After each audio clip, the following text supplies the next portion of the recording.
వెంకటకృష్ణ గారు, ఇందుట్లో మనం ప్రధానమైన ఒక విషయం గమనించాలి. 2022లో తెలుగుదేశం పార్టీకి సంబంధించిన కొంతమంది నేతలు 2014 నుంచి 2019 వరకు కూడా పెగాసిస్ సాఫ్ట్వేర్ కొనుగోలు చేసి ఏబి వెంకటేశ్వరరావే పెగాసిస్ సాఫ్ట్వేర్ కొనుగోలు చేశారని, ఈ సాఫ్ట్వేర్ కొనుగోలు చేసి ఆయన మొత్తం అందరి వైసీపీ నేతల ఫోన్లు ట్యాప్ చేశారు అని చెప్పి డేటా చౌర్యం జరిగింది అని కూడా పెద్ద ఎత్తున ఆరోపణలు చేయటమే కాకుండా శాసనసభలో హౌస్ కమిటీని వేశారు. ఈ హౌస్ కమిటీ కూడా తిరుపతి ఎమ్మెల్యే భూమన కరుణాకర్ రెడ్డి నేతృత్వంలో మొండితోక జగన్మోహన్ రావు, అంబటి రాంబాబు, గుడివాడ అమర్నాథ్ ఇటువంటి వాళ్ళందరితో కూడా ఒక శాసనసభా సంఘాన్ని ఏర్పాటు చేసి 2 సిట్టింగులు కూడా వేశారు.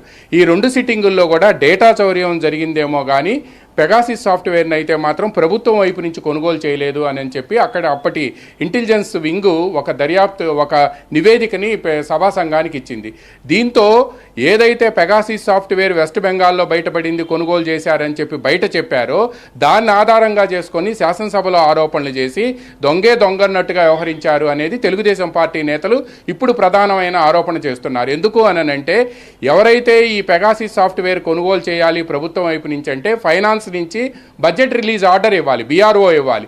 ఆ బడ్జెట్ రిలీజ్ ఆర్డర్ ఇవ్వకుండా పెగాసిస్ లాంటి సాఫ్ట్వేర్ కొనుగోలు చేయాలి అంటే రాష్ట్ర ప్రభుత్వంలో ఒక వ్యక్తి ప్రైవేటుగా కొనటం అనేది సాధ్యం కాని పని. ఎందుకు అనంటే ప్రభుత్వం నుంచి ప్రభుత్వం ద్వారా డీల్ చేయాలి. పెగాసిస్ సాఫ్ట్వేర్ కొనుగోలు చేయాలంటే అప్పటి ఇంటెలిజెన్స్ చీఫ్గా ఉన్న ఏబి వెంకటేశ్వరరావు, నేను కొనుగోలు చేయలేదు, మీరు కొనుగోలు చేసినట్టు నిరూపిస్తే నా ఉద్యోగానికి ఈరోజు రాజీనామా చేసి బయటకు వెళ్ళిపోతాను అని ఆ రోజే సవాల్ చేశారు, ఏ రోజైతే సభాసంఘం వేశారు. కానీ ఈ హౌస్ కమిటీ ముందుకి ఏబి వెంకటేశ్వరరావుని అసలు పిలిపించలేదు. అయితే ఒకవైపు వాళ్ళు తెలంగాణలో ఈరోజు ఏదైతే మీరు చెప్పినట్టు బయటకు వచ్చిందో వాళ్ళ చెల్లెల ఫోన్ని, షర్మిలారెడ్డి ఫోన్ని, అదేవిధంగా చంద్రబాబు నాయుడు, లోకేష్, అచ్చెన్నాయుడు ఇట్లా దాదాపుగా 350 మంది తెలుగుదేశం పార్టీ, జనసేన తర్వాత ఇతర పార్టీల నేతలకు సంబంధించిన ఎవరైతే వీళ్ళకి హెల్ప్ చేస్తున్నారో వాళ్ళను కూడా పిలిపించి బెదిరించిన సంఘటనలు కూడా ఆంధ్రప్రదేశ్లో అప్పట్లో జరిగాయి. మీకు ఎక్కడో దాకా కాదు వెంకటకృష్ణ గారు, నెల్లూరు రూరల్ ఎమ్మెల్యే కోటమిరెడ్డి శ్రీధర్ రెడ్డి తన ఫోన్ను ట్యాప్ చేశారు అని చెప్పి బహిరంగంగా ప్రకటన చేయటమే కాకుండా దీని మీద తనకు అప్పటి ఇంటెలిజెన్స్ చీఫ్ పిఎస్ఆర్ ఆంజనేయులు తనకు సమాధానం చెప్పాలని కూడా డిమాండ్ చేశారు. అంటే ఒకవైపు తెలంగాణ నుంచి పెగాసిస్ సాఫ్ట్వేర్ ద్వారా ఇక్కడ ఆంధ్రాలో ఉండే వాళ్ళ ఫోన్ నెంబర్లన్నీ కూడా ప్రతిపక్ష నేతల ఫోన్ నెంబర్లు ట్యాప్ చేసి మళ్ళీ ఇటువైపు నుంచి బ్లేమ్ గేమ్ అనమాట. ఏంటంటే వైసీపీయే ఒక సభా సంఘాన్ని వేసింది. నిజంగా చంద్రబాబు నాయుడు 2014 నుంచి 19 వరకు కూడా ఫోన్లు ఏమైనా ట్యాప్ చేశారేమోనని ఒక ఆరోపణ చేయటము దొంగ నడిచినట్టుగా ఉందని తెలుగుదేశం నేతలు చెప్తున్నారు. ఇంకొక విచిత్రమైన విషయం ఏంటంటే, ఈ సభా సంఘం ఈ రోజు వరకు కూడా ఆ నివేదిక, అంటే గత ప్రభుత్వంలో నివేదిక అనేది కూడా ఇవ్వలేదు. డేటా చౌర్యం జరిగిందని హోంశాఖతో పాటు అప్పటి ఐటీ డిపార్ట్మెంట్ ఇచ్చినప్పటికీ కూడా ఐటీ కానీ లేకపోతే హోంశాఖ కానీ ఇంటెలిజెన్స్ డిపార్ట్మెంట్ కానీ పెగాసిస్ సాఫ్ట్వేర్ జరిగిందని చెప్పలేదు. తెలంగాణ పోలీసులు చేస్తున్న ఈ దర్యాప్తులో ఏపీ గవర్నమెంట్, అప్పటి ఏపీ గవర్నమెంట్ జగన్మోహన్ రెడ్డి ప్రభుత్వం హస్తం కూడా ఉంది అని బయటపడుతున్న పరిస్థితి కాబట్టి ప్రస్తుత ఆంధ్రప్రదేశ్ ప్రభుత్వం కూడా దీని మీద దర్యాప్తు చేయాల్సిన అవసరం ఉందా లేదా?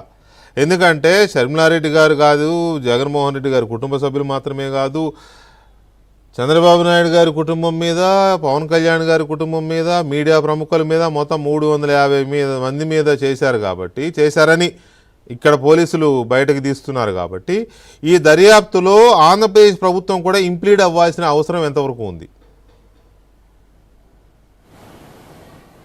ఇప్పుడు ఆంధ్రప్రదేశ్ ప్రభుత్వం కూడా ఏదైతే తెలంగాణ ప్రభుత్వం ఈరోజు బయటకు వచ్చిందో అక్కడి నుంచి బయటకి ఇన్ఫర్మేషన్ వస్తుందో దాని మీద దృష్టి సారించింది. పైగా ఎక్కడో దాకా కాదు, 350 మందిలో మీ ఫోను నా ఫోన్ కూడా ఉండుంటుంది. ఎందుకంటే అందులో డౌట్ అనేది లేదు. మనం ఏం చేసినా కూడా వెంటనే బయటికి తెలిసిపోవటం, మనం ఎందుకంటే ఎటు బయటికి చెబుతాం కాబట్టి వాళ్ళు కొత్తగా మన ఫోన్లు ట్యాప్ చేసి వాళ్ళు కనుగొనేది కూడా ఏమీ ఉండదు. అయితే ఒక విషయం ఏంటంటే, ఇందుట్లో మనం ఎంతవరకు ఇందుట్లో ఇంప్లీడ్ అవ్వచ్చు, అదేవిధంగా దీని మీద దర్యాప్తు చేయవచ్చు అనేది లీగల్ ఎక్స్పర్ట్స్తో ఆంధ్రప్రదేశ్ ప్రభుత్వం సంప్రదింపులు జరుపుతుంది.